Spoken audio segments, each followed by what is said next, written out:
A couple of months ago, I began my classes at Chicago State University. As I was preparing for my freshman year, I was able to find everything that I needed, except for a laptop. See, I'm not very good at letting $1 go for something, especially when I could find something for less. I scoured the internet for good deals on laptops, finding none that suit my frugal habits. Classes were only 2 weeks away, and I was becoming desperate for a computer. Several days later, I saw an ad in the newspaper for a laptop being sold for only $600, and not too far from where I live. It's a very nice Dell laptop too. Seeming odd that it was sold for almost $1,000 less than store price. I drove to the seller's address the following day. The house was further out of the city, butting up to a dense forest. Outside the house was an old Chevrolet, and a mess of old signs and other various vintage-looking items. I rang the doorbell, and a thin man in a flannel jacket came to the door. When I asked about the laptop, he looked almost relieved and told me he was ready to sell it immediately. Luckily, I came with cash in hand, and after proof of good condition, I went home with a new computer. Excited to have my first self-bought laptop, I powered it up and began uploading my own programs and applications onto it. Upon searching the hard drive, I found a folder hidden away on it, which was odd because the man selling it told me that the memory was wiped clean and ready for a fresh start. The folder was titled 09/17/10, presumably a date.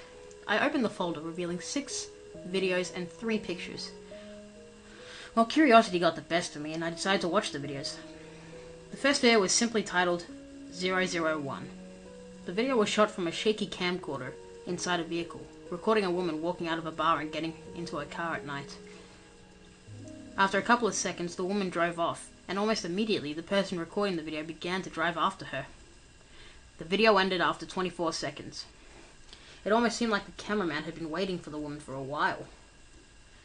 Come to think of it, I wasn't too alarmed at this by this point. I was just a little unsettled. I opened the next video file, titled 002. I assumed that this was the next part of the first video. My assumption was right, as it began with the camera on top of the console, facing out the windshield. It was raining now, leading me to believe that it was a short while after the first video had ended. I could barely make out that the vehicle 2 cars ahead was the same one that the woman had in the bar that they left. This went on for an unsettling 47 seconds before the camera cuts out. I began to get a little nervous, fearing that this might take a turn for the worst. But, as if I was watching a television show, I wanted to see where this was headed. Not totally concerned yet, I decided to press on. The third video was, of course, titled 003. This was the one that got me officially concerned.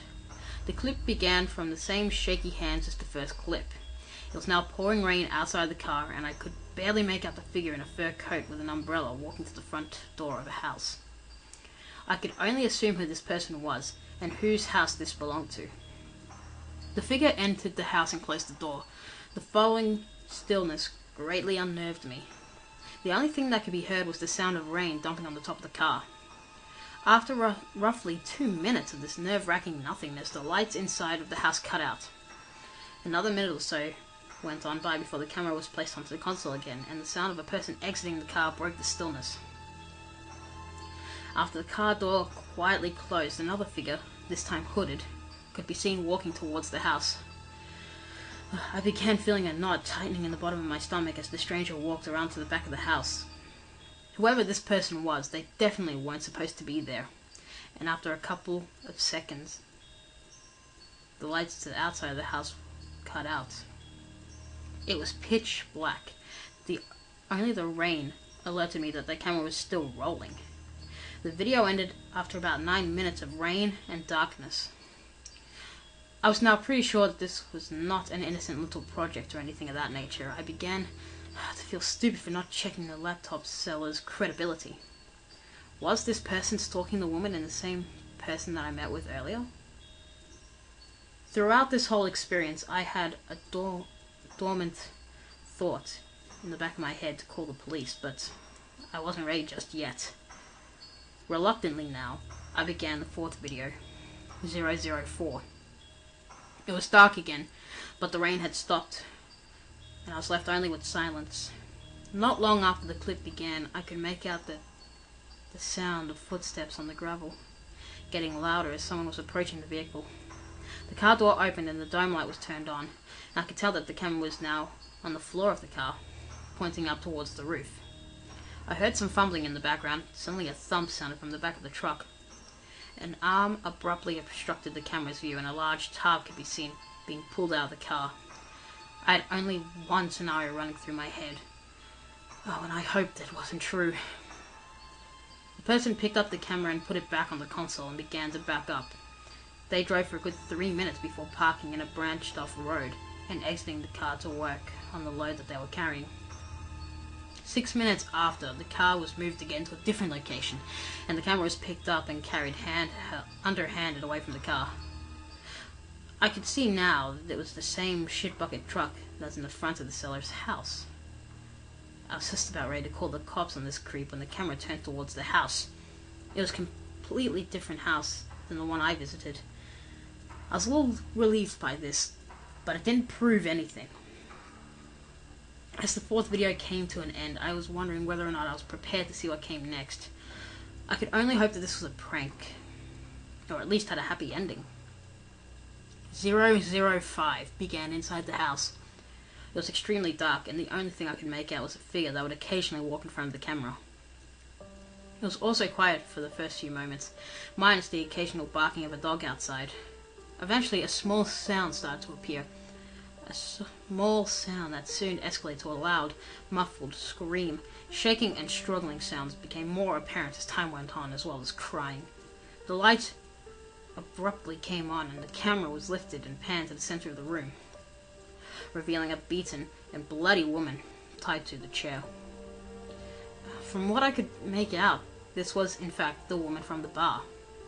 The camera zoomed in on her face for what seemed like an eternity before stopping. I couldn't believe this was happening. The original hope that this was a movie or something like that had long since diminished. With only one video remaining, I was beginning to fear for my own safety. I locked my door, closed my blinds, and pushed onward. I began 006 with a small hope that this woman was still alive, that I could have saved her. The final installment of this horror show began in the bathroom setting. The camera was placed on the counter facing a mirror, in which I could see a door. The only sound I could make was a similar sound that destroyed my hopes. Power tools. I sat in front of the screen for what felt like hours before the sound stopped. More silence, then heavy footsteps accompanied by what sounded like someone being dragged. The doorknob turned and the door was pushed open. Out of the darkness of the rest of the house appeared a middle-aged woman dressed in what I can only describe as lab attire, sporting a respirator and a long pair of rubber gloves. This, for some strange reason, gave me a small amount of relief. In the reflection, the woman struggled to drag something into the bathtub, and she hoisted it onto the tub. I could see that this was a large garbage bag. I felt like I was dreaming. It was like I just watched a horror movie unfolding on the screen. She lifted the bag from the tub, now empty except for whatever entrails that still dropped out. She picked up the camera and placed it on the ground facing the tub. On the front of the bathtub was an assortment of corrosive substances and several other empty containers. The woman began to dump the liquids into the tub, which was followed by an awful noise that could only be described as pop rocks mixed with coke. The video ended and I was left bewildered and panicked. I finally opened the pictures. The first was a picture of a truck. The second was a picture of a girl, tied up before she was beaten. The third picture brought up a corrupted file notice. Oh, but maybe that's a good thing. I managed to keep the two pictures before I handed the laptop over to the police. I was reimbursed my $600 along with a bonus. Apparently the victim was a young girlfriend of an older woman's ex-husband. The older woman was arrested almost a year before, but was freed of all charges due to lack of evidence, and the ex-husband was incarcerated instead. I guess this was the missing link. I hope this has solved any unanswered questions, although I'm not sure the man in the flannel jacket was, or how to get a hold of the laptop, or how he owns the same truck as the murderer. Well, I guess I just leave that to the police.